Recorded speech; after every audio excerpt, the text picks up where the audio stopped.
Olá, meus irmãos e amigos. Estamos outra vez nesse momento muito importante, esse momento singular, esse momento especial para nós meditarmos a palavra de Deus. O salmo em questão agora é o número 82. Esse salmo tem algumas colocações que geram muitas discussões. Na verdade, é uma declaração que até foi repetida por Jesus em seus argumentos contra os escribas e fariseus. Então, o Salmo 82 é muito assim rico de comunicação da parte de Deus. Porém, qual é o tema, se a gente poderia, ou melhor, qual o título que poderia ser atribuído ou dado a este salmo? Há várias possibilidades. Uma delas é o julgamento de Deus para com os juízes da terra. Eu creio que esse seria um título bem adequado. O julgamento de Deus sobre os juízes de toda a terra, ou sobre os juízes da terra. Porque a palavra de Deus aqui vai exatamente confrontando aqueles que haviam recebido a responsabilidade, a autoridade e, por que não, o poder para julgar os outros. É isso que está em questão ao longo desse pequeno salmo, que são apenas 8 versículos. Mas vamos caminhar por esse salmo para nós entendermos a mensagem que nele está presente, até porque, como é uma canção, mas também tem uma mensagem. Todas, escutem bem, uma coisa que é muito importante aqui a gente pontuar. No que eu vou falar não é novidade, isso é fato, isso é comprovado, que é mais fácil você memorizar uma comunicação que é apresentada em forma de canção do que de outra maneira, porque a nossa memória musical é muito aguçada. Desde a infância, as crianças nem sabem o produto, a finalidade do seu uso, mas sabem pela propaganda, já que associa a música ao produto. Isso acontece com todos nós.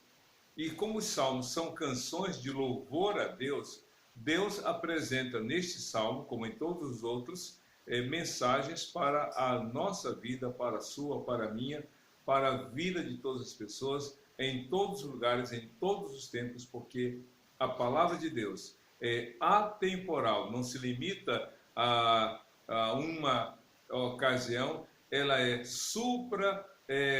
cultural, ela está acima das culturas e ela é realmente que imutável, permanece a mesma.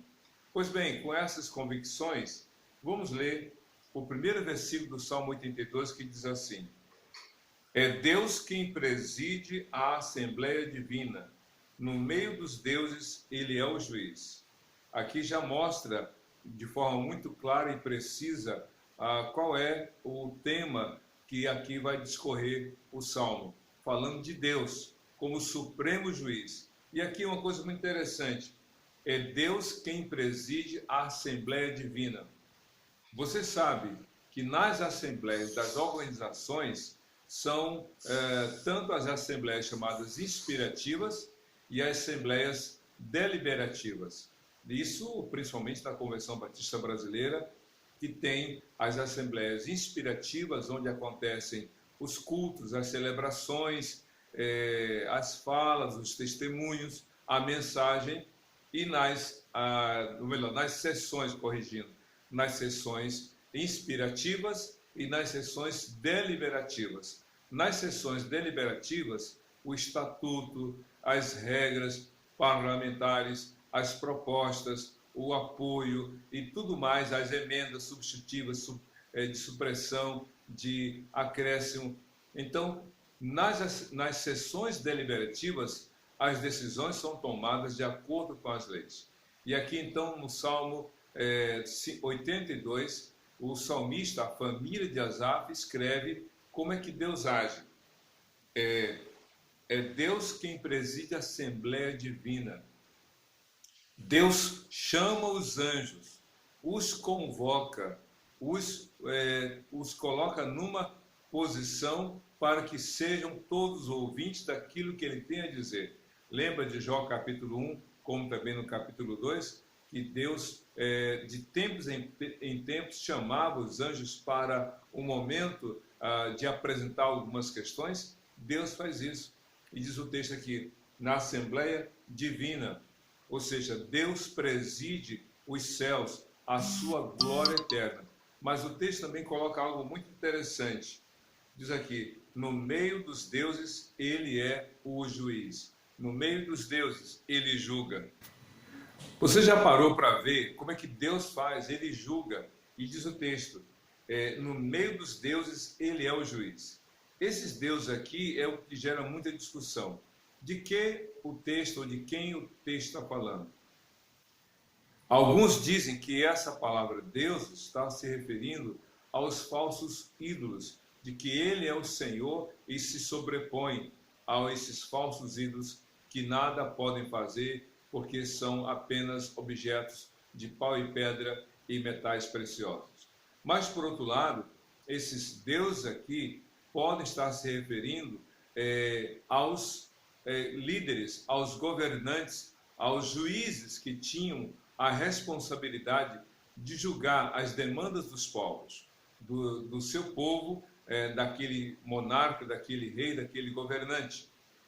E aqueles juízes que dentro do povo hebreu havia aqueles que tinham a função de julgar as demandas da população. Mas também pode estar se referindo especificamente aos próprios juízes que recebiam essa responsabilidade de apresentar, emitir pareceres e dar sentenças diante daquilo que lhes eram apresentadas, aquelas questões que eram colocadas. A verdade aqui é que Jesus, ou melhor, o Salmo fala a respeito de Deus. Ele julga. Outros dizem que Deus aqui se refere aos espíritos, aos demônios, em que se colocava e que o Senhor agia contra ou sobre eles. A verdade é que tudo indica na palavra de Jesus, lá no Novo Testamento, que se refere mais àqueles que julgavam, que tinham o poder de julgar, de emitir sentenças para absolver, melhor dizendo, ou para condenar. Então, esses que tinham esse poder para absolver ou condenar diante de um julgamento, se viam como deuses, se viam como pessoas acima do bem e do mal, que eram intocáveis e que dessa forma, orgulhosa, presunçosa, se colocavam sendo injustos em suas ações. A gente vai perceber esse direcionamento de interpretação ao longo do Salmo número 82. No versículo 2, então, fica mais evidente essa ação de Deus contra esses falsos deuses, esses homens que tinham o dever de julgar. Diz aqui no versículo 2, até quando vocês vão absolver os culpados e favorecer os ímpios? Aqui já fica claro que a palavra de Deus, como supremo juiz, é de julgar os juízes que julgavam de maneira errada, de maneira desonesta, de maneira a inverter, melhor dizendo, aquilo que é a santa, a correta, a justiça praticada pelo próprio Deus. Até quando? Esse até quando vão continuar? Até quando vocês vão absolver, melhor dizendo, absolver os culpados e favorecer os ímpios? Até quando vocês vão livrar os ímpios, os culpados da condenação? Até quando vocês vão favorecer os ímpios? Meus queridos, a justiça errada, a justiça que vai contra a palavra de Deus, não é só aquela que condena o inocente, não é só aquela que penaliza aquele que não tem culpa, é quando também ela favorece aos ímpios e absolve realmente os corruptos. Então, Deus é contra isso. Porém, esses falsos juízes, ou esses juízes que julgavam de maneira errada, estavam sendo chamados na presença de Deus quanto à sua prática errada. Então Deus vai confrontá-los e chamá-los à responsabilidade pelas suas más decisões, pela prática errada no uso do poder que cada um deles havia recebido para julgar. No versículo 3 do Salmo 82, a Bíblia diz assim: garantam justiça para os fracos e para os órfãos mantenham os direitos dos necessitados. Ou melhor, vou corrigir a leitura. Garantam justiça para os fracos e para os órfãos. Mantenham os direitos dos necessitados e dos oprimidos. Vejam que no versículo anterior fala dos culpados e dos ímpios. Os culpados e os ímpios eram favorecidos pelos juízes ímpios. Mas agora, no versículo 3, Deus dá a eles a conscientização do que deveriam fazer. Garantam justiça aos fracos e aos órfãos. O que são os fracos e os órfãos? Fracos aqui não é na questão da fraqueza física. O fraco aqui não é na questão emocional. O fraco aqui é naquele que não tem como se defender, que não tem quem lhe favoreça. É aquela pessoa que está numa situação de dependência, de fragilidade financeira, de fragilidade de recursos, porque não tem como se apresentar diante do juiz. Infelizmente, a gente sabe hoje que aqueles que não têm como pagar um bom advogado não podem se defender daquilo que é falsamente colocado contra ele. É preciso, como alguns dizem, ter muito dinheiro para que as suas demandas sejam julgadas. E aí, é claro que há muitas questões em jogo, mas o fato é que, sem recursos, dificilmente a pessoa terá condições de ter os seus direitos garantidos. Mas por que isso? É por causa do coração do homem, que se interessa muito mais para favorecer não quem tem direito, mas quem paga mais por aquele que tem maior influência, por aquele que pode mais. Infelizmente, é essa realidade que o Velho Testamento apresenta e que em muitos lugares desse mundo também tem acontecido. E diz mais ainda no versículo 3 do Salmo 82: mantenham os direitos dos necessitados e oprimidos. De um lado, fracos e órfãos. Do outro lado, necessitados e oprimidos.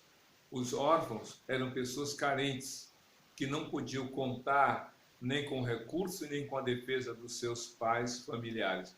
E aqui, nos necessitados e oprimidos, são aqueles que estão debaixo do poderio do escravocrata, daquele que tinha o poder de subjugar, de mandar, daqueles que eram explorados em seus direitos, que viviam debaixo de um jugo de escravidão. Pois bem, Deus diz: julguem a causa deles, disse o Senhor para com os juízes iníquos. E é interessante, ainda falando sobre o que deveria fazer os juízes como autoridades delegadas por Deus na terra, no versículo 4 a Bíblia diz: livrem os fracos e os pobres, libertem-nos das mãos dos ímpios. A justiça não deve favorecer ou julgar motivada pela pena, como também não deve julgar motivada pelo interesse, pelo ganho desonesto ou pelo favorecimento daquele que pode lhe trazer algum benefício. A justiça verdadeira não julga o rico ou não condena o rico porque ele tem muito e nem absolve o pobre porque ele não tem nada. Não é isso. A justiça correta favorece ao que tem direito e favorece ao direito, seja de quem tem muito ou de quem tem pouco, seja quem faz muito ou quem faz pouco. A justiça correta diante de Deus favorece ao justo e busca comprovar e dar condições para que aquele que é reto, honesto, tenha o seu direito garantido. Mas numa sociedade corrupta, Os que menos têm são os que mais sofrem. Os que menos podem são os que mais necessitam. E então Deus fala: livrem os fracos e os pobres, liberta-nos das mãos dos ímpios. Porque o ímpio, com seu coração endurecido, julga, impõe sua vontade, não reconhece o direito daquele que está sob o seu poder, age de maneira desonesta. Então Deus fala que esses juízes deveriam contribuir ou agir para que realmente o direito fosse estabelecido. Mas aí no versículo 5 do Salmo 82, o salmista apresenta, depois de colocar em evidência os maus juízes e mostrar os seus equívocos em escolhas, atitudes, decisões, depois de apresentar como eles deveriam atender às demandas daqueles que têm o direito, de que não tem como arcar com o custo da defesa, depois de falar tudo isso, então Deus apresenta algo muito chocante. No Salmo número 82, versículo 5, a Bíblia diz assim: eles nada sabem, nada entendem, vagueiam pelas trevas, todos os fundamentos da terra estão abalados. Como assim? Qual é o sentido dessas palavras? Esse texto aqui, esse versículo, está dizendo o seguinte: eles podem se achar os tais. Eles podem se considerarem sábios. Eles podem falar de que têm o controle, de que têm a sapiência, a sabedoria e que têm a capacidade para tomar decisões as melhores. Mas diz a Bíblia, eles nada sabem. Os juízes que julgam errado, os juízes que invertem os valores da justiça, absolvendo o ímpio, condenando o justo ou desprezando as demandas do justo, Deus diz, eles nada sabem. Eles se julgam superiores e melhores, mas eles nada sabem. Como é que fica evidente isso? No verso 6 do Salmo número 82, que diz assim: eu disse, vocês são deuses, todos vocês são filhos do Altíssimo. Essa palavra é o que gera muita discussão. O que Deus está dizendo? O que Deus está falando a respeito desses juízes?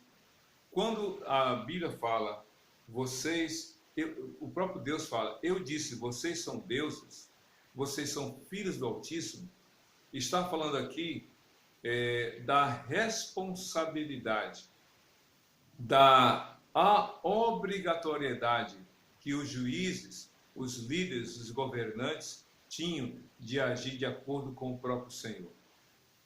Os juízes eram representantes da autoridade de Deus. E como Deus age, os juízes deveriam agir. Como Deus julga, os juízes deveriam julgar. Se você lê Levítico, como também Deuteronômio, em outros textos do Velho Testamento, que apresentam várias instruções para os juízes, de como eles deveriam julgar, há vários textos que dizem, em linhas gerais, que o juiz ou os juízes não deveriam aceitar suborno, não deveriam se corromper, favorecendo ao ímpio e condenando ao justo. O juiz deveria evitar ser corrompido pela ganância, pelo dinheiro fácil, pelo crescimento, no favorecimento para acumular riquezas injustas. O juiz deveria agir de modo honesto, deveria seguir aquilo que fora dado por Deus como instruções. A Bíblia mesmo diz lá no Velho Testamento, pela boca de 2 ou 3 testemunhas, toda palavra deveria ser dada como verdadeira, ou seja, o juiz deveria estar atento, não só a quem fala, mas o que fala, não só quem é julgado, mas sobre o que é julgado, para que pudesse agir de modo correto. Porém, esses juízes iníquos, esses juízes ímpios, esses juízes de coração endurecido, esses juízes de coração perverso, julgavam, mas invertendo os valores, e batiam no peito, dizendo, nós estamos acima do bem e do mal, nós somos intocáveis, Nós somos aqueles que têm o poder de vida e morte. Nós temos o poder para mandar prender ou mandar soltar. Nós temos o poder para mandar ser morto ou para dar vida. Eles se diziam como deuses. Porém, veja só, ser juiz, ou ter o poder de julgar aquele que traz a demanda, deveria gerar calafrios, deveria causar tremor e temor do juiz, ao saber que uma vida inocente sendo condenada sofreria injustamente por muito tempo, provocando danos irreparáveis.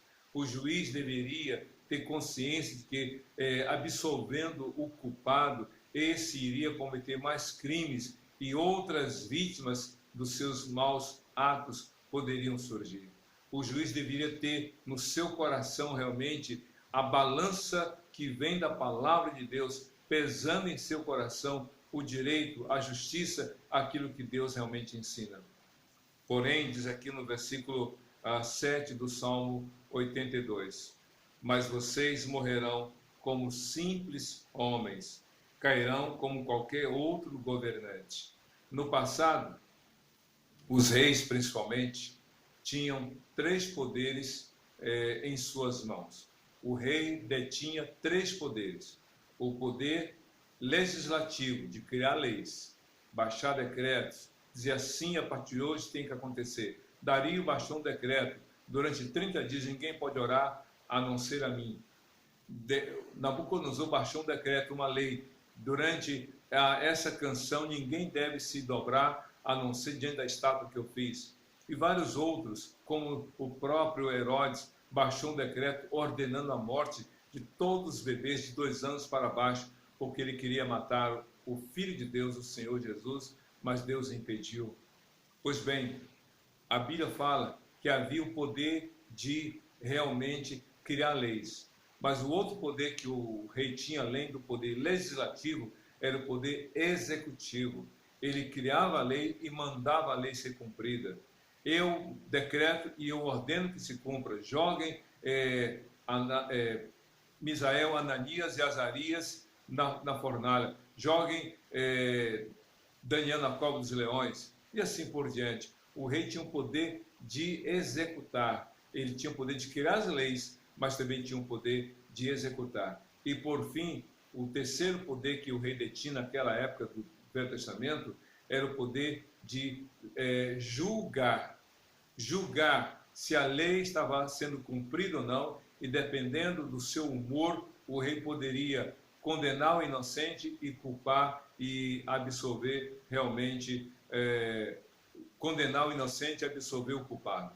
Assim Jezabel e Acabe fizeram quando julgaram, criaram, armaram um falso julgamento para que Nabote fosse morto e Acabe herdasse a sua vinha, a sua plantação. Então, era muito poder nas mãos de uma só pessoa. E não era só o juiz, não. O rei, o monarca, o governante, cada um deles podia agir dessa maneira. Por isso que eles batiam no peito dizendo, nós somos deuses. E Deus fala, não são. Vocês podem se achar deuses.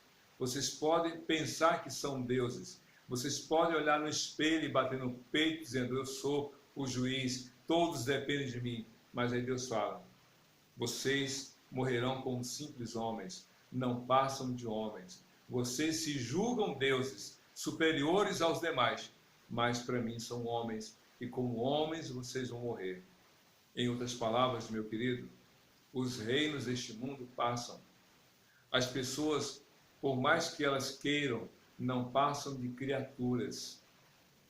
No livro de Isaías, capítulo 40, no versículo 7, Deus fala, através do profeta, seca-se o homem é erva, seca-se a erva e murcha a sua flor. E ele no verso 8 diz, mas a palavra de Deus permanece para sempre. Os céus e a terra vão passar, mas a palavra de Deus jamais. Então, se você tem algum poder dado por Deus, seja para presidir, seja para governar, seja para liderar, seja para lecionar, seja para instruir, seja qual for sobre outras pessoas, haja com temor e tremor, haja com misericórdia e peça a Deus sabedoria para agir de modo correto. Por isso que termina o Salmo número 82 com o verso 8 dizendo o seguinte: levanta-te, ó Deus, julga a terra, pois todas as nações te pertencem. Levanta-te, ó Deus, julga toda a terra, pois todas as nações te pertencem. São duas falas muito diferentes. Uma, claro, consequência da outra. A fala inicial é: Senhor, levanta-te, julga. Se os homens, escutem bem, se os homens clamam pela justiça de Deus, é porque a justiça dos homens está falhando. E uma coisa muito ruim para uma sociedade é quando a justiça dos homens falha. Falha na temporalidade de sua ação, falha no modo como ela é feita, falha no seu propósito e falha em suas consequências, seus resultados. Quando a justiça dos homens falha, Deus intervém julgando os falsos juízes e realmente praticando a justiça que é para todas as pessoas. Levanta-te, Senhor, julga realmente a terra. E ele diz: pois todas as nações te pertencem. Você pertence a Deus, eu pertenço a Deus, toda a humanidade pertence a Deus por direito de criação. Mas quando a pessoa se arrepende de seus pecados e crê em Jesus, pertence a Deus por direito de adoção. E Deus julga tanto os filhos quanto os não filhos. Se você ler Hebreus capítulo 12, você vai ver a partir do versículo 5 que nós somos tratados como filhos. E nós, como filhos, pela fé em Jesus, filhos de Deus, nós somos julgados de acordo com essa posição. Mas os que são incrédulos, que não creem em Jesus, são chamados de bastardos. E nessa condição, realmente, sofrem também o julgamento. A diferença é que o filho sofre mais a correção. E o filho que sofre a correção deve realmente aprender com ela para não cometer mais o erro. Mas o filho, aquele que não é filho, sofre de outra maneira, porque não pode ser tratado. Eu me lembro de uma história, e com ela eu quero encerrar, em que dois meninos estavam brincando na rua, jogando bola. De repente, um dos dois chuta a bola vai para um lugar bem longe, bate na janela, quebra a vidraça daquela janela, e o dono da casa sai revoltado gritando. O pai de um dos dois meninos ouve aquela gritaria e ouve do dono da casa: aquele garoto, ou esses garotos jogaram a bola e quebraram a minha vidraça. E então o pai de um dos meninos pega o garoto, puxa pela orelha, se venha para casa. E aí o garoto: mas pai, eu estava jogando com ele, apontando para o outro garoto. Ele e eu chutamos a bola. Por que você não puxa a orelha dele também? Aí o pai disse: eu puxo a sua orelha porque você é meu filho, ele não. Então o pai que ama corrige o filho. Mas aquele que não é filho, que se ele surge contra a disciplina, sofre maiores consequências. Deus um dia enviará seu Filho Jesus para julgar toda a terra. A diferença é que aqueles que creem em Jesus serão julgados de acordo com a palavra de Deus, que em João capítulo 3, verso 18 diz: todo aquele que crê o Filho não será julgado, mas aquele que não crê já está condenado, porque não crê no Filho de Deus. Que você, no temor do Senhor, viva fazendo a justiça de Deus para a glória de Jesus. Que Deus te abençoe e seja feliz hoje e para todo sempre. Amém e amém.